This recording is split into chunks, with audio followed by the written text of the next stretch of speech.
Should you ever own an exotic pet? In my opinion, you should not, because majority of people do not know or understand all that it takes to take care of these animals regarding their nutritional needs, applicable living spaces, maintenance, and management. My name is Raven Alfred, and today I'm visiting Black Pine Animal Sanctuary for a behind-the-scenes tour of exotic wildlife, many that were kept in privately owned practices. The information and insight gained today will help us better understand why we shouldn't have exotic animals as pets. So I'm Lori Gagan. I'm the Executive Director here at Black Pine Animal Sanctuary, and I got acquainted with Black Pine about 23 years ago. My husband and I live in this community, and we were personal friends with the founders of Black Pine, who originally started this as just basically a private zoo. And over the years, it has gone through many transitions to get to where we are here today. My background is not in animal science, so my background is in business administration and information technology. And so the skills I brought to Black Pine as a volunteer for about 11 years were to launch their volunteer program and a website and some of the marketing materials and that sort of thing. And I have learned an awful lot about the animal care field by being here and being involved in a very small nonprofit organization. I can tell you, not in numbers but in statistics, that about 70% of the animals that we have taken in historically have come from just private households, and about 30% have come from more traditional, roadside zoos and entertainment attractions and things of that sort, traveling exhibitors.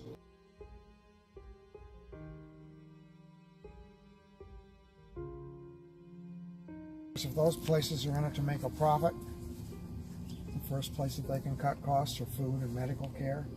And so a lot of our animals, when they come here from those kinds of facilities, they're malnutritioned, they've never seen a veterinarian. Sad.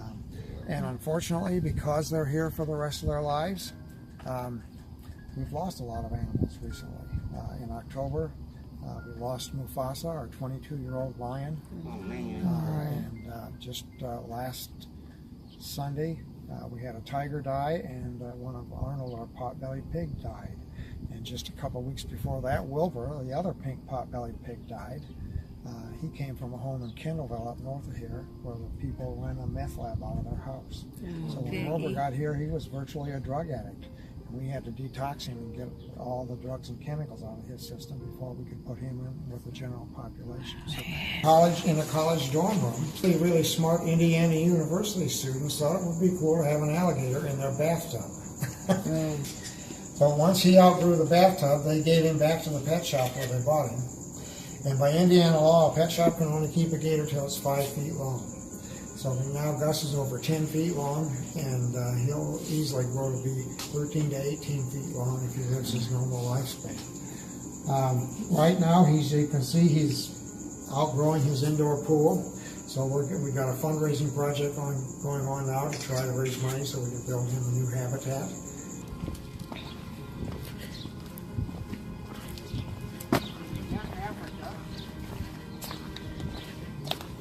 When she was 5, and next year she'll be 8. The man that owned her in Greensburg, Indiana, when she was a tiny little cub, would charge people to play with her and sit on her and take pictures with her. During one of those photo sessions, one of those kids fell on her. She got here, our healthcare committee thought that all the vertebrae in her back had fused together and she was going to have back surgery. And she was so thin and so emaciated you could actually see her rib cage. So they started feeding her twice a day, and she's come back to remarkably, almost miraculously good health. Now they don't even think the back surgery is going to be necessary.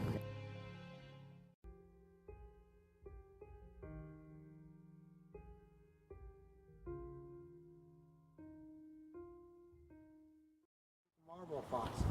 Back there is Roxy, and up front here is Ozzy. Ozzy came from a private home in Elkhart, Indiana. When these foxes mature, they exude a skunk-like odor, and it didn't bother the owners, but it bothered the neighbors, so they had to get rid of Ozzy. So that's how Ozzy came here. I think one of the favorites, and one that has really inspired a lot of support for our mission, would be the little bear we call Betsy. when we first met Betsy. We called her Little Bear, and then she was called Wrigley, and then ultimately she's been named Betsy. But the Little Bear came to us as a call from the Department of Natural Resources here in Indiana. They were on the verge of confiscating this animal from somebody's backyard, and they had actually encountered this bear for the second time in her life, her young life. She was only thought to be around 7 to 10 years old at that time. And they had previously confiscated this bear from a man who had been using her to train hunting dogs how to hunt. So she was what's called a bait bear, or was part of the practice of baying bear, which is live dogs, forcing the bear to stand up on its hind legs.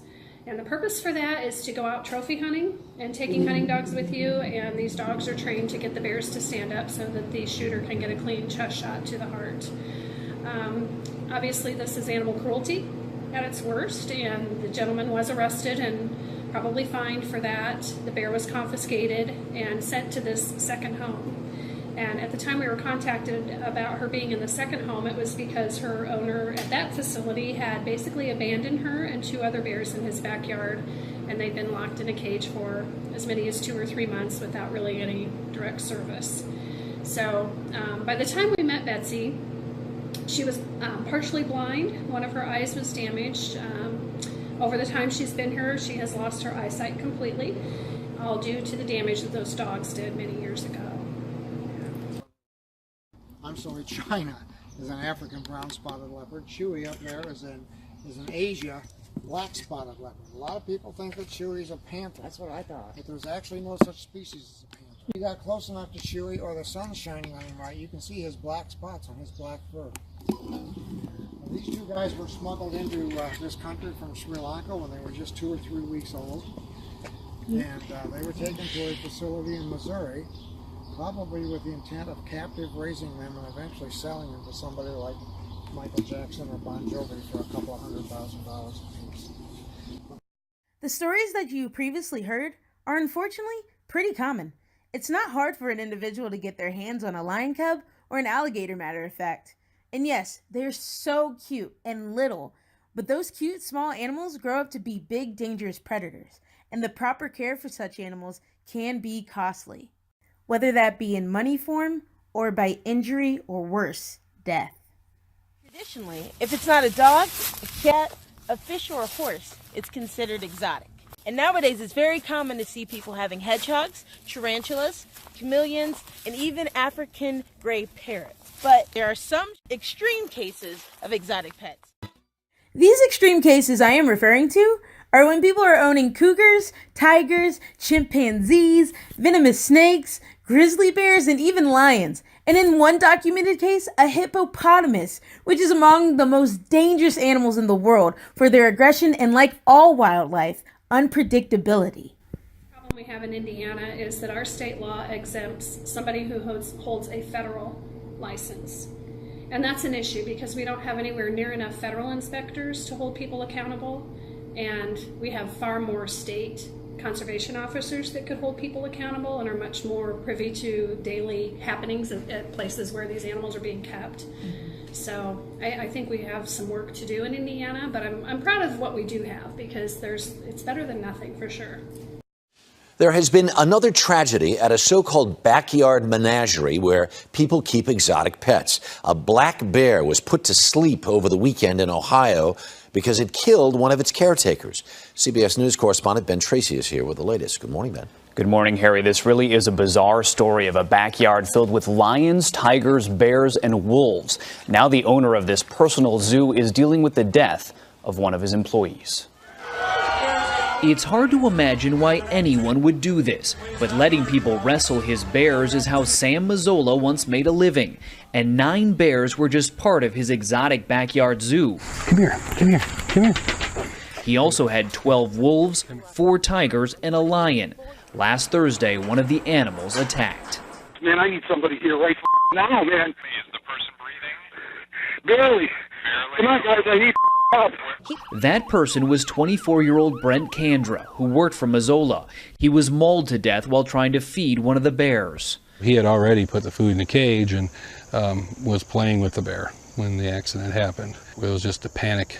It happened so fast, and it was just so quick. There you go, boy. Mazzola had been previously investigated, fined by the federal government, and stripped of his license to exhibit exotic animals. These are people who have been with me for years, like Brent was with me for years, and he knows that, you know, without us, these animals will die. While most states prohibit keeping exotic pets, 16 states have no laws regulating them. The Humane Society says these 5 states have the biggest problems. Ohio, where the bear attack occurred, is considered the worst. Many people think they're getting some exotic and new experience, and they soon realize that they're unable to properly care for the animal. He ripped her face off! He ripped her face off? Please, okay. Hurry. It was just last year when a massive pet chimp kept in a Connecticut home literally ripped off a woman's face. Take the head off. Oh, the head. She survived but needed major facial reconstruction. And last July, a 9-foot python escaped its cage and strangled a 2-year-old Florida girl in her crib. A stupid snake got out in the middle of the night, strangled the baby. Back in Ohio, the bear involved in the mauling was put down on Saturday. Some of my best friends in the whole world are over here. Buried at a pet cemetery on Sam Mazzola's property. Now, while Mazzola had lost his license to exhibit the animals, he still did have permits to keep them on his land. He agreed to euthanize the bear this weekend at the request of the victim's family. What do you think about people having exotic animals as pets? I think the biggest reason people get them is because they don't know very much about them. So they tend to make decisions without a lot of information.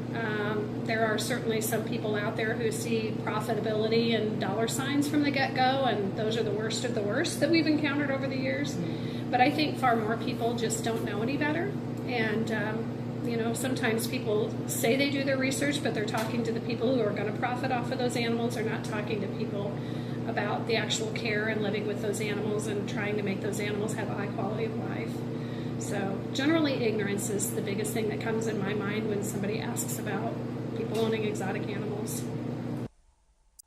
Ignorance is bliss, they say. We've seen through the years of celebrities having exotic animals, and people are gung-ho about having their own that they rush into things without understanding the amount of proper care and expenses needed. Finance 101 has a page dedicated entirely to sharing the expenses to care for exotic animals in private. The purchase of a tiger cub runs from $800 to $3,000. Then be minded, roughly about $20,000 to $25,000 is spent annually for veterinary care, vaccinations, and food. But I do like the fact that Finance 101 gives a great alternative by stating, adopt the Sumatran tiger, making monthly payments to support its quality of life and protection in return for cute pictures and facts about your adopted buddy. This is a great way that you can give back to these animals that you care about. And as for owning a chimpanzee, if the fact that these intelligent beings, when full grown, are at least 5 times stronger than us and are known to have cannibalistic behaviors, well, their starting price is $65,000. With new laws and permits owners now have to obtain to keep animals, do you think having exotic pets has or can ever become a sure, safe practice? Maybe we've jumped the shark. I don't know that it's really possible. I think probably the bigger question beyond that would be why? For what benefit? You know, we pretty much look at everything through the lens of everything's for the animal. If it's for the sake of the animal, then it makes sense. I think there's always going to be legitimate reasons to take care of animals that perhaps come out of the wild that are injured beyond, you know, hope of living a good quality of life on their own. I think they deserve a chance in captivity. But that's a whole different scenario than intentionally breeding and selling and profiting off of exotic animals. So it's just tough. I think I'm enjoying the path we're on, and I hope we can just continue to make responsible decisions. That was probably pretty startling. Houston Police Department's Major Offender Animal Cruelty Unit says the person who stepped into the vacant home called authorities. They responded, and sure enough, found this massive tiger. Officials say he was obviously well fed and alone in the vacant home. He was living in what they called a rinky-dink cage, being held closed with a nylon strap. In Texas, it's not illegal to own a tiger, but you must have a special permit. It is illegal to have a tiger in Houston, however, and if the owner is ever found, he or she could face hefty fines. The tiger, rescuers named Tyson, was tranquilized and transported to an animal care facility until they find a long-term solution. Gilma Avalos for CBS 11 News.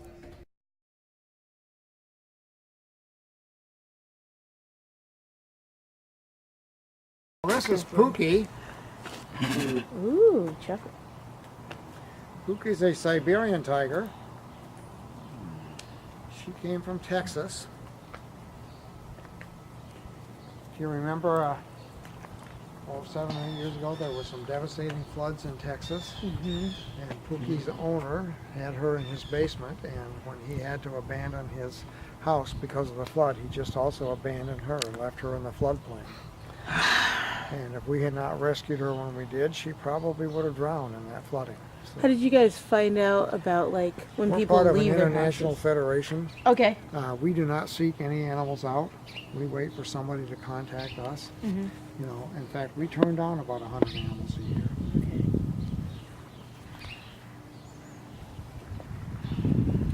So Pookie hasn't even finished her breakfast. We've been watching her pretty closely. She's got some serious health issues right now. Some kidney issues and some digestive issues. So we're kind of watching her. Some days she's fine, and then other days she refuses food. So. During my short visit at Black Pine, stories like Pookie's were overwhelming, and I distinctively remember seeing a minimum of 6 rescued tigers there. One in particular, where the owner surrendered the tiger over because he was unable to abide by the new and stricter laws. Ron the volunteer told me when they asked the man what he was feeding the big cat, the owner responded, Frisky's cat food. Now 2 bobcats here are Walter and Thunder.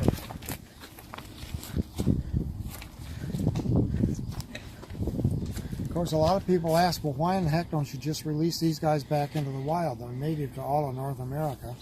Well, Walter actually came up to some people in the campground and started rubbing against their legs. Scared the Jesus out of them. Yeah. That told us that Walter had had human contact. Okay. And, so if we were to release him back into the wild, he doesn't have any hunting skills. He probably wouldn't know how to survive, and he'd probably walk up to the first humans that he'd see, and they'd shoot him. Right. So, they're used to room service here at Black Pine.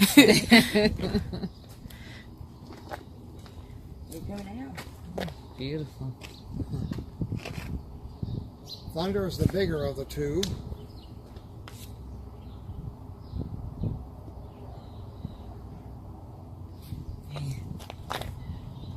This is one of our 2 sulcata tortoises.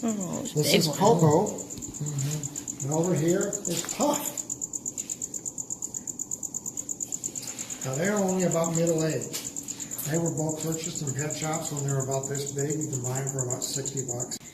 I think the thing I love most is just the rewards every day, and you know, when we can literally save a life and dramatically improve the lives of animals once we meet them and get to know them as individuals, it's very, very rewarding to be able to do something good for them.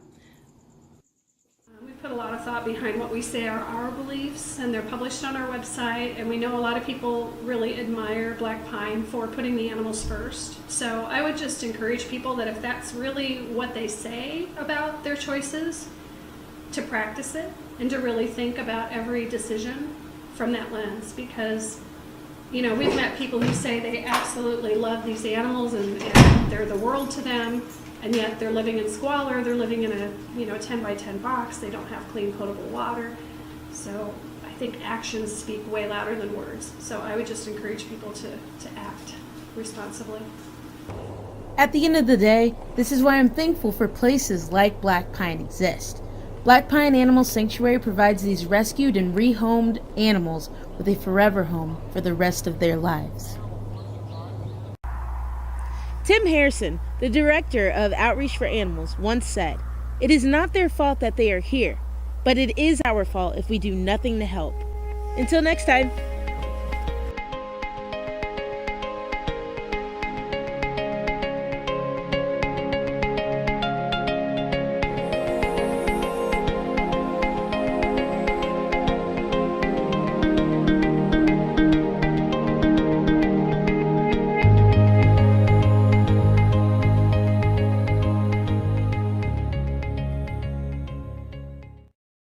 Thanks again for tuning in to the Care Corner, and a very big and special thank you to Black Pine Animal Sanctuary for allowing me to capture these moments of these incredible animals and hear their stories.